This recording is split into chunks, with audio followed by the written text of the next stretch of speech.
Okay, we are rolling. Champions of Champions Boxing Talk is back. And better than ever. Well, we've got a big clash coming up, haven't we, in the heavyweight division. Anthony Joshua against Joseph Parker. Champion versus champion. Title for title. It's the ultimate challenge. Well, we'll get into that. See, Sky Sports is having you believe, and many of the Sky Sports pundits are having you believe that this is a straight down the middle 50-50 fight. There are other people, Richard Dwyer, who I have massive respect for, who has got Joseph Parker winning this fight. Check out Richard Dwyer's boxing. It is an excellent channel. But I'm not buying this, Richard. I'm not buying this, Sky Sports. I'll tell you for why in a minute. First, I know exactly what Hatman is going through at the moment. Shout out to Hatman Boxing. Go check him out. Go check Counterpunch Boxing out as well. Tracy Starnes, excellent. Thunderdome Boxing Talk.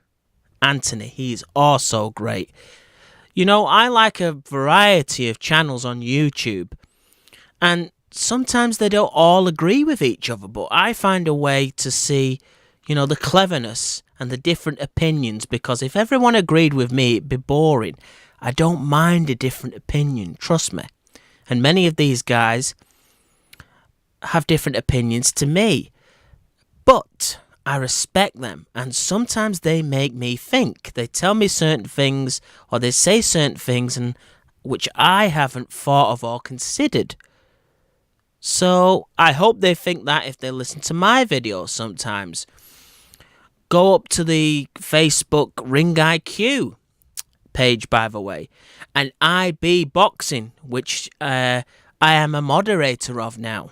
Check that out. That's also a good channel. At the moment, there are not many members, but what is said on that channel is good stuff, believe me. I sometimes put posts on there, other people do, etc. Another one is Precise Puncher. He actually breaks fights down. Why am I advertising other YouTube channels here? Because I don't believe in ripping people down. Because it doesn't make you grow any further.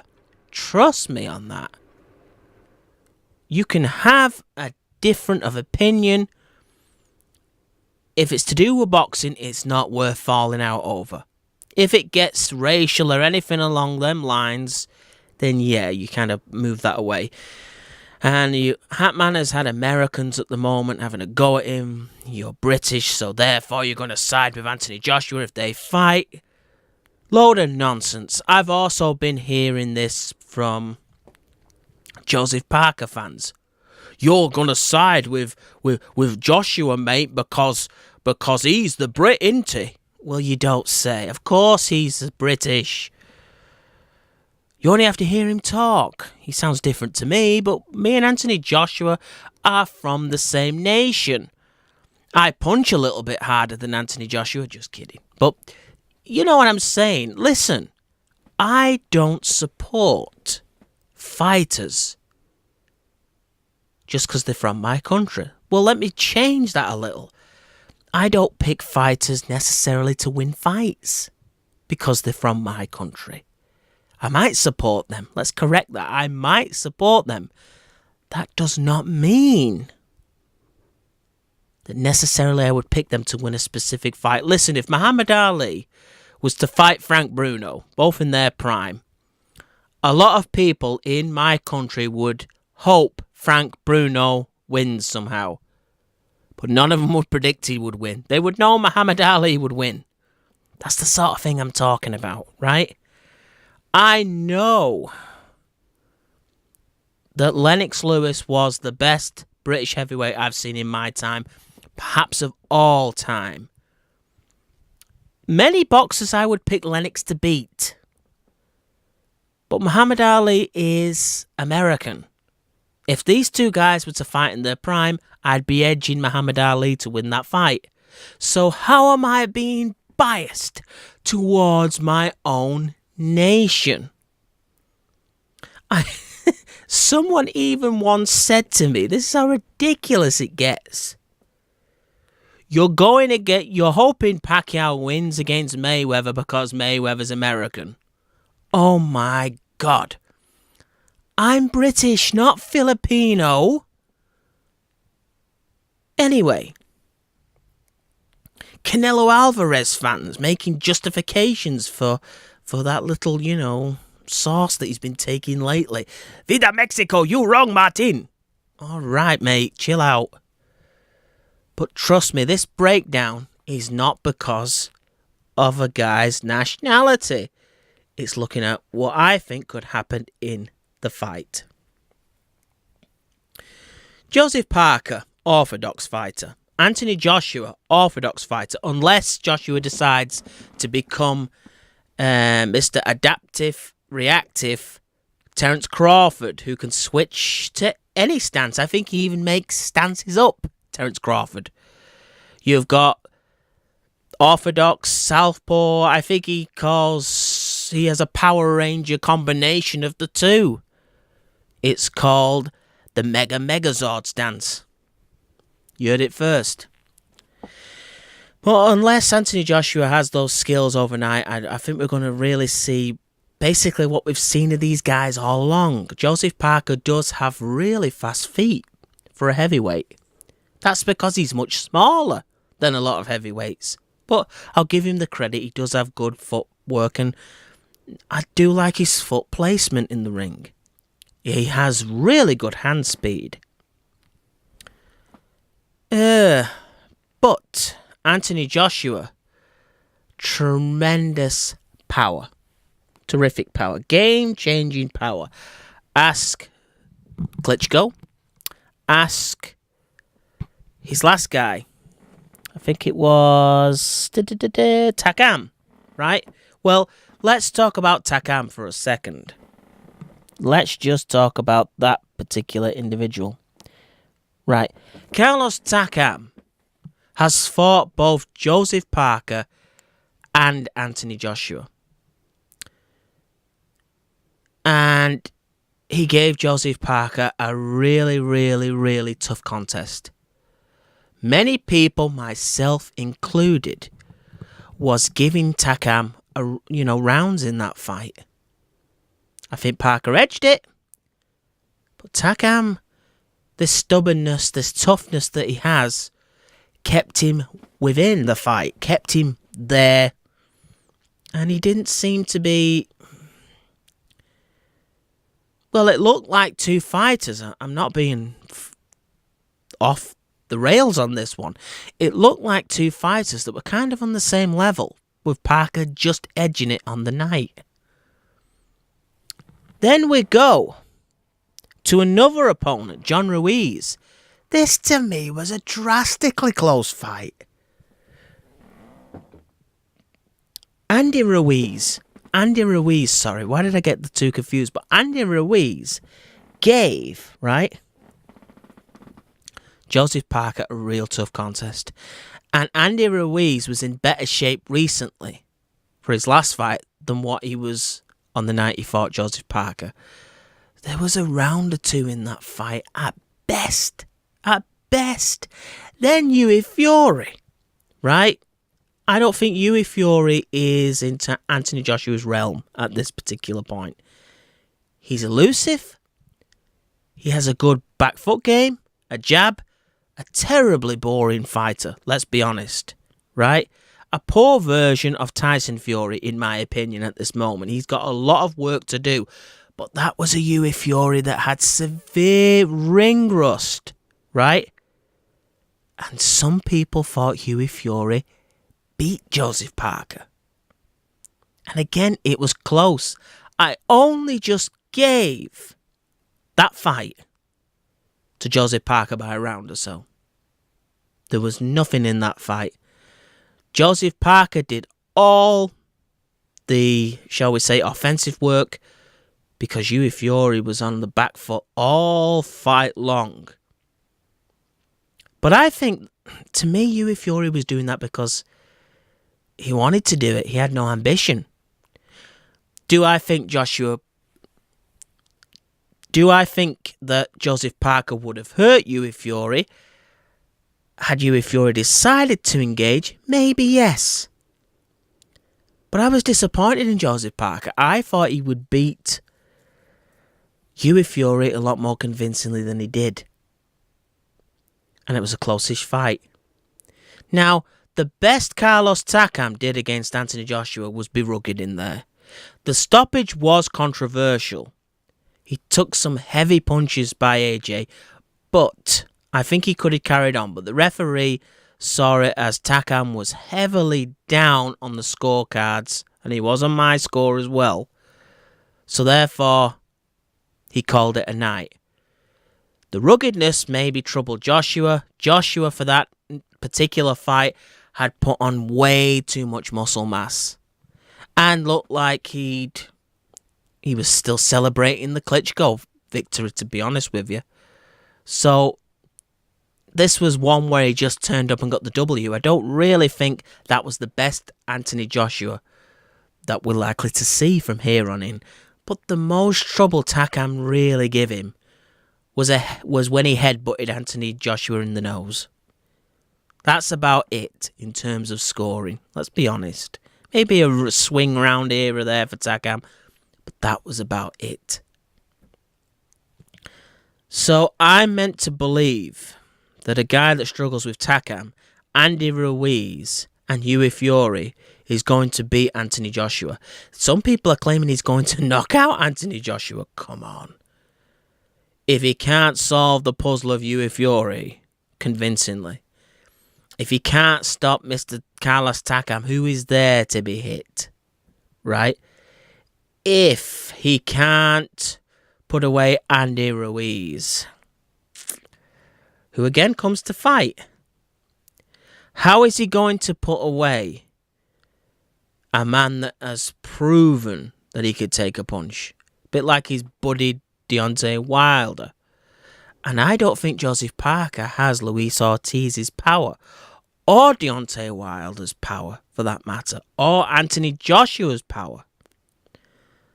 So, Anthony Joshua takes Vladimir Klitschko's punches, right? He takes his punches, survives them. Klitschko is a dynamic puncher, a bigger puncher than Joseph Parker, in my opinion. A more savvy, skilled veteran of the sport than Joseph Parker, in my opinion. A bigger frame, an equally huge frame as AJ's. And trust me, size matters in the heavyweight division. It will in this fight. I truly believe it will. I can't see Joseph Parker finishing this fight. I see Joseph Parker being stopped somewhere along the way of 8 to 10 rounds. The trouble Joseph Parker has is he comes to fight. Anthony Joshua does not need to look for him. So therefore, Joseph Parker has got to come into the pocket with Anthony Joshua and find a way to make Anthony Joshua respect him. Now, he's got respectable power, Mr. Parker, and if you do land the right shot, you can win the fight. I'm predicting he does make actually a decent start, but he's going to have to work so hard with Anthony Joshua, because when a big man like that is leaning on you, it's zapping. This is not going to be the fight where he could choose his own pace, Parker, like he could in the Hughie Fury fight. You can basically choose what speed as an offensive fighter you want to fight at against Hughie Fury. You could fight slow, you could pick it up. And that's what Parker did in that fight. Here, he's got a man who is also offensively blessed, but bigger, stronger. more powerful. When he hits you, like Deontay Wilder, he can finish you. And I see once again Parker trying to get low, get inside on Anthony Joshua, and we've seen a masterful uppercut which ended the Klitschko fight, really, didn't it, in effect, in the 11th round. Parker coming into that sort of distance is going to be in danger of receiving that kind of punch most of this fight. Right? And it's tiring, as I said, when a big man is leaning on you and clinching you and is physically stronger than you. Not just a bigger puncher, but actually more power. I don't think it's wise for Joseph Parker to steamroll like a train into the fire where Anthony Joshua is. But Joseph Parker, a lot of the time, that's his game. If Joseph Parker's strategy, and I think this would be a better strategy, try and get Anthony Joshua somehow to look for you. Now, the problem is, at range, Anthony Joshua has a longer reach. So Parker has problems there. So I'm thinking more Joseph Parker needs to use an in and out game. And to me, he doesn't go in and out. He just goes in. He's got the speed to make a good start, but it's when you slow down and a big, heavy puncher like Anthony Joshua is there. And I see Joseph Parker's legs slowing down in this fight. I see him getting tired. Now, people say, well, Anthony Joshua has issues with his tank and stamina. Yes, I know that. But what will help Joshua is Joseph Parker is tired too. And if he's tired and Anthony Joshua is tired, it's even. And Anthony Joshua is not at a disadvantage. I think he'll hurt Joseph Parker. And as I said, I think he'll stop him. Joseph Parker is a little small, I think, for Anthony Joshua to aim for body shots. He'd leave himself wide open to the speed of Parker's punches. But somehow I think Parker has got to try and lead Anthony Joshua into a chase. Not him chase Joshua, centre of the ring. Because that's what Anthony Joshua wants. For all that Dillian Whyte hurt Anthony Joshua, the reason Dillian Whyte was stopped is because it was a fight, not a boxing match. It was a war. Dillian Whyte was too emotionally invested. And yes, he hurt Anthony Joshua. But Anthony Joshua, while you're hurting him, he's got an opportunity because you're right there in front of him, attacking him. And of course, don't underestimate his talents as a boxer. Because, this guy is an Olympian, an achiever at Olympic level, a gold medalist. Not saying that this division now is the most talented in heavyweight history, but he has got some background. People again are talking about Joseph Parker as though, he's so much ahead of Anthony Joshua in terms of levels where boxing and boxing IQ is concerned. I don't believe he is. So I really don't see where these people that are picking Joseph Parker are coming from. I could be wrong, but for me, this is the easiest fight I've had to break down since Lomachenko-Rigondeaux, and that was a breeze, ladies and gentlemen. Now, it could have got in my face at the end of the night had Rigondeaux pulled it off, but for some reason, I had a gut feeling that style-wise, he was just made for Lomachenko. And I just think that Joseph Parker is made for Anthony Joshua. He can lean on the smaller man. He has more power than the smaller man. He does have some amateur boxing pedigree to him. So you're not dealing with Chris Eubank Jr. He's not the sharpest tool in the book. But Anthony Joshua has faced crisis in the ring and overcome it. You're not talking about the same human being. And he does have a jab. It's not Lennox Lewis' jab, but he knows how to use it as a rangefinder. He's more fundamentally sound than Deontay Wilder.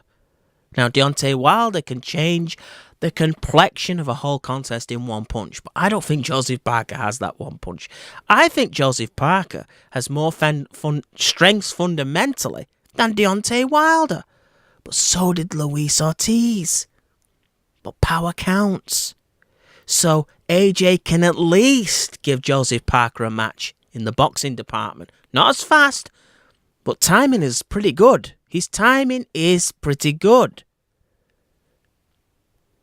His right hand is devastating. His uppercut is devastating. It's knockout worthy. So he can hold his own.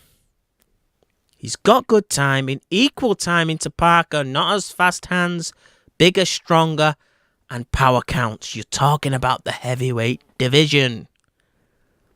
Joseph Parker will need to put combinations on Anthony Joshua.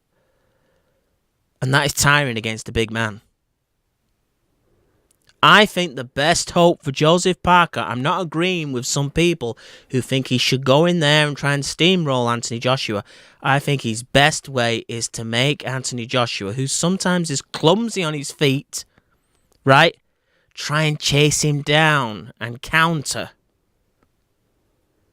And when possible, in and out combinations, and then he has the speed to be away before Anthony Joshua can answer. But then the question is, how long can he keep that up for? Just wrestling with Anthony Joshua in the clinches will be tiring. He's an incredibly strong human being. So, I finally got round to making this video. And I know that some people I will get heat from, and some people will agree with me. That's life, right? These videos are not meant to be pleasing for everyone. But I have seen one common opponent, and I know styles make fights, but I've calculated these two guys style-wise together, and I see AJ winning that way. And I also seen Anthony Joshua beat a common opponent much better than Parker did. And that's Takam, right? And styles do make fights. But 9 times out of 10, that is when you're talking about 4 A-level fighters, right? The combination. Muhammad Ali struggled with Joe Frazier every time he fought Joe. George Foreman was a breeze for him. But Muhammad Ali beat George Foreman. But you're talking about 3. Muhammad Ali, George Foreman, Joe Frazier. That's 3 A-level fighters. I don't think Joseph Parker is quite A-level, a heavyweight. I think he's a B+. But for his time, I do think Anthony Joshua is A-level. So, I'm expecting Anthony Joshua. We don't even know if Parker is as durable in terms of taking punches as Carlos Takam. Takam has taken Anthony Joshua's punches. I've yet to see how Joseph Parker reacts. But I know AJ is capable of taking Parker's. The only issue is, can Joseph Parker put combinations together, double up on his punches, and stun Anthony Joshua with a combination?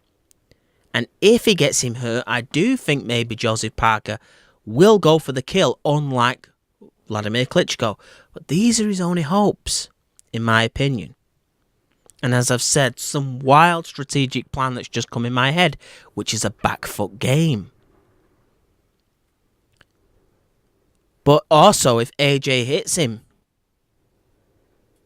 everybody's got a plan till they get hurt. I think Joseph Parker, if he started with a back foot game, could get tagged and then resort back to type and end up wanting to fight. And he's good at it, but Joshua just has too much, in my opinion. So I've gone on and on and on and on and on and on and on. But it's Anthony Joshua for me, because style-wise, I think he's got Joseph Parker's number. I don't agree with the build-up. I don't agree with some people's opinions that Joseph Parker is going to be Anthony Joshua's boogeyman. I think Anthony Joshua will, by the time this fight is over, people will agree with me when I say that Vladimir Klitschko was a lot tougher than Joseph Parker for him. And Takam was on the same level of toughness as Joseph Parker. And if he's lucky, he might hurt Anthony Joshua the way Dylan White did. But I still can't see it, because I do think Anthony Joshua last time out didn't put his best performance in. Also note, Anthony Joshua is looking leaner in this training camp. He's looking leaner, and he's not focusing as much on the muscle, because, see, this is the confusion. Timothy Bradley had all the muscles in the world. It still did not give him the same power as Manny Pacquiao. I think Anthony Joshua now is realising he's a natural puncher, that he doesn't necessarily need this incredible Hulk physique. He's got the power. But getting rid of some of the bulk, you know what it can give you? Which might even neutralise this on poor Joseph Parker. Speed. That's right. Anthony Joshua leaner, with less bulk on him, will be more mobile and have more speed. And they're doing that for a reason. He's taking Joseph Parker really, really serious because of the hype. He is. That doesn't bode well, in my opinion, for Joseph Parker. I still think Joseph Parker will be slightly quicker, but not as much as if he was fighting the Anthony Joshua that fought Carlos Takam, if that makes sense. So watch out for that. I'm expecting to see a slightly quicker Anthony Joshua in this fight. And because he's got rid of more muscle, which sometimes requires more oxygen and uses up more stamina, I think Anthony Joshua may actually have more stamina in this fight. So if you disagree, maybe you're right, maybe I'm wrong. But that's my view, and I'm not ashamed to admit when I'm wrong, but I just think that I'm right on this occasion. So, where are we? 28 minutes. Well, we'll call it a day there, but this is Champions of Champions Boxing Talk. It's a win for Anthony Joshua, and then maybe the big one. I'm out.